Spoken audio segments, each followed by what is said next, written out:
श्रीनारायणस्तोत्रम् नारायणाय शुद्धाय शाश्वताय ध्रुवाय च भूतभव्यभवेशाय शिवाय शिवमूर्तये शिवयोनेः शिवाद्यायि शिवपूज्यतमाय च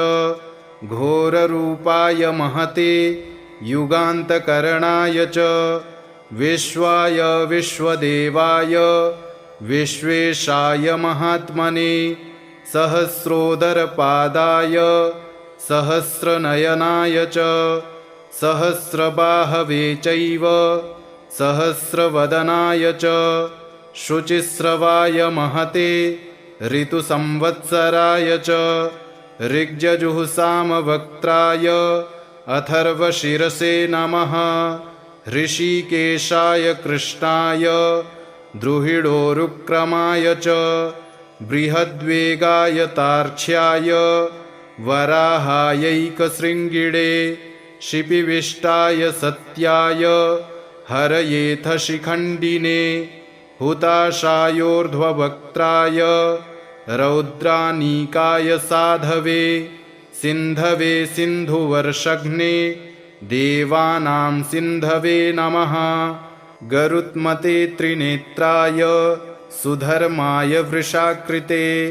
सम्राडुग्रे संकृतये विरजे संभवे भवे वृषाय वृषरूपाय विभवे भूर्भुवाय च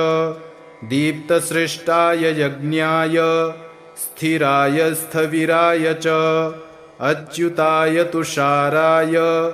वीराय च समाय च जिष्टवे पुरुहूताय वसिष्ठाय वराय च सत्येशाय सुरेशाय हरयेथ शिखण्डिने बर्हिषाय वरेण्याय वसवे विश्ववेधसे किरीटिने सुकेशाय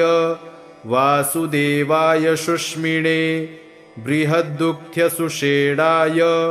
युग्मे दुन्दुभये तथा भये सखाय विभवे भरद्वाजाभयाय च भास्कराय च चन्द्राय पद्मनाभाय भूरिणे पुनर्वसुभृतत्वाय जीवप्रभविषाय च वषट्काराय स्वाहाय स्वधाय निधनाय च ऋचे च यजुषे साम्ने त्रैलोक्यपतये नमः श्रीपद्मायात्मसदृशे धरणीधारणे परे सौम्या सौम्यस्वरूपाय सौम्ये सुमनसे नमः विश्वाय च सुविश्वाय विश्वरूपधराय च केशवाय सुकेशाय रश्मिकेशाय भूरिणे हिरण्यगर्भाय नमः सौम्याय वृषरूपिणे नारायणाग्र्यवपुषे पुरुहूताय वज्रिणे वर्मिणे वृषसेनाय धर्मसेनाय रोधसे मुनये ज्वरमुक्तायै ज्वराधिपतये नमः अनेत्राय त्रिनेत्राय पिङ्गलाय विडूर्मिणे तपोब्रह्मनिधानाय युगपर्यायिणे नमः शरणाय शरण्याय शक्तेष्टशरणाय च नमः सर्वभवेशाय भूतभव्यभवाय च पाहि मां देवदेवेश कोऽप्यजोऽसि सनातनः एवं गतोऽस्मि शरणं शरण्यं ब्रह्मयोनिनां स्तव्यं स्तवं स्तुतवतस्तत्तमो मे प्रणश्यत नारायणाय शुद्धाय शाश्वताय ध्रुवाय च भूतभव्यभवेशाय शिवाय शिवमूर्तये शिवयोनेः शिवाद्यायि शिवपूज्यतमाय च घोररूपाय महते युगान्तकरणाय च विश्वाय विश्वदेवाय विश्वेशाय महात्मने सहस्रोदरपादाय सहस्रनयनाय च सहस्रबाहवे चैव सहस्रवदनाय च शुचिस्रवाय महते ऋतुसंवत्सराय च ऋग्यजुःसामवक्त्राय अथर्वशिरसे नमः। ऋषिकेशाय कृष्णाय द्रुहिडोरुक्रमाय च बृहद्वेगाय तार्क्ष्याय वराहायैकशृङ्गिणे शिपिविष्टाय सत्याय हरयेथ शिखण्डिने हुताशायोर्ध्ववक्त्राय रौद्रानीकाय साधवे सिन्धवे सिन्धुवर्षघ्ने देवानां सिन्धवे नमः। गरुत्मते त्रिनेत्राय सुधर्माय वृषाकृते सम्राडुग्रे संकृतये विरजे संभवे भवे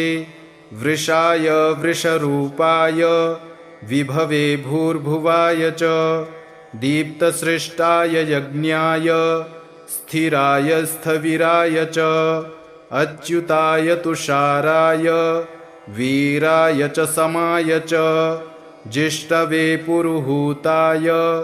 वसिष्ठाय वराय च सत्येशाय सुरेशाय हरयेथ शिखण्डिने बर्हिषाय वरेण्याय वसवे विश्ववेधसे किरीटिने सुकेशाय वासुदेवाय शुष्मिणे बृहद्दुःख्यसुषेणाय युग्मे दुन्दुभये तथा भये सखाय विभवे भरद्वाजाभयाय च भास्कराय च चन्द्राय पद्मनाभाय भूरिणे पुनर्वसुभृतत्वाय जीवप्रभविषाय च वषट्काराय स्वाहाय स्वधाय निधनाय च ऋचे च यजुषे साम्ने त्रैलोक्यपतये नमः। श्रीपद्मायात्मसदृशे धरणीधारणे परे सौम्या सौम्यस्वरूपाय सौम्ये सुमनसे नमः। विश्वाय च सुविश्वाय विश्वरूपधराय च केशवाय सुकेशाय रश्मिकेशाय भूरिणे हिरण्यगर्भाय नमः। सौम्याय वृषरूपिणे नारायणाग्र्यवपुषे पुरुहूताय वज्रिणे वर्मिणे वृषसेनाय धर्मसेनाय रोधसे मुनये ज्वरमुक्तायै ज्वराधिपतये नमः। अनेत्राय त्रिनेत्राय पिङ्गलाय विडूर्मिणे तपोब्रह्मनिधानाय युगपर्यायिणे नमः। शरणाय शरण्याय शक्तेष्टशरणाय च नमः। सर्वभवेशाय भूतभव्यभवाय च पाहि मां देवदेवेश कोऽप्यजोऽसि सनातनः। एवं गतोऽस्मि शरणं शरण्यं ब्रह्मयोनिनां स्तव्यं स्तवं स्तुतवतस्तत्तमो मे प्रणश्यत।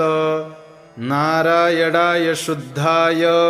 शाश्वताय ध्रुवाय च भूतभव्यभवेशाय शिवाय शिवमूर्तये शिवयोनेः शिवाद्यायि शिवपूज्यतमाय च घोररूपाय महते युगान्तकरणाय च विश्वाय विश्वदेवाय विश्वेशाय महात्मने सहस्रोदरपादाय सहस्रनयनाय च सहस्रबाहवे चैव सहस्रवदनाय च शुचिस्रवाय महते ऋतुसंवत्सराय च ऋग्यजुःसामवक्त्राय अथर्वशिरसे नमः। ऋषिकेशाय कृष्णाय द्रुहिडोरुक्रमाय च बृहद्वेगाय तार्क्ष्याय वराहायैकशृङ्गिणे शिपिविष्टाय सत्याय हरयेथ शिखण्डिने हुताशायोर्ध्ववक्त्राय रौद्रानीकाय साधवे सिन्धवे सिन्धुवर्षघ्ने देवानां सिन्धवे नमः गरुत्मते त्रिनेत्राय सुधर्माय वृषाकृते सम्राडुग्रे संकृतये विरजे संभवे भवे वृषाय वृषरूपाय विभवे भूर्भुवाय च दीप्तसृष्टाय यज्ञाय स्थिराय स्थविराय च अच्युताय तुषाराय वीराय च समाय च जिष्टवे पुरुहूताय वसिष्ठाय वराय च सत्येशाय सुरेशाय हरयेथ शिखण्डिने बर्हिषाय वरेण्याय वसवे विश्ववेधसे किरीटिने सुकेशाय वासुदेवाय शुष्मिणे बृहद्दुःख्यसुषेणाय युग्मे दुन्दुभये तथा भये सखाय विभवे भरद्वाजाभयाय च भास्कराय च चन्द्राय पद्मनाभाय भूरिणे पुनर्वसुभृतत्वाय जीवप्रभविषाय च वषट्काराय स्वाहाय स्वधाय निधनाय च ऋचे च यजुषे साम्ने त्रैलोक्यपतये नमः श्रीपद्मायात्मसदृशे धरणीधारणे परे सौम्या सौम्यस्वरूपाय सौम्ये सुमनसे नमः विश्वाय च सुविश्वाय विश्वरूपधराय च केशवाय सुकेशाय रश्मिकेशाय भूरिणे हिरण्यगर्भाय नमः सौम्याय वृषरूपिणे नारायणाग्र्यवपुषे पुरुहूताय वज्रिणे वर्मिणे वृषसेनाय धर्मसेनाय रोधसे मुनये ज्वरमुक्तायै ज्वराधिपतये नमः अनेत्राय त्रिनेत्राय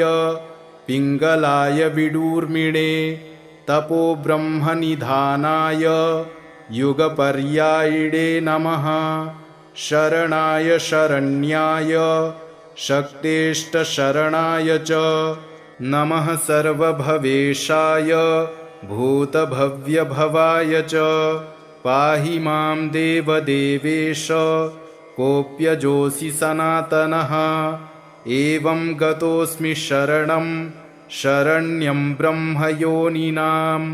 स्तव्यं स्तवं स्तुतवतस्तत्तमो मे प्रणश्यत इति श्रीमन्महाभारते अनुशासनपर्वणि नारायणस्तोत्रं सम्पूर्णम्।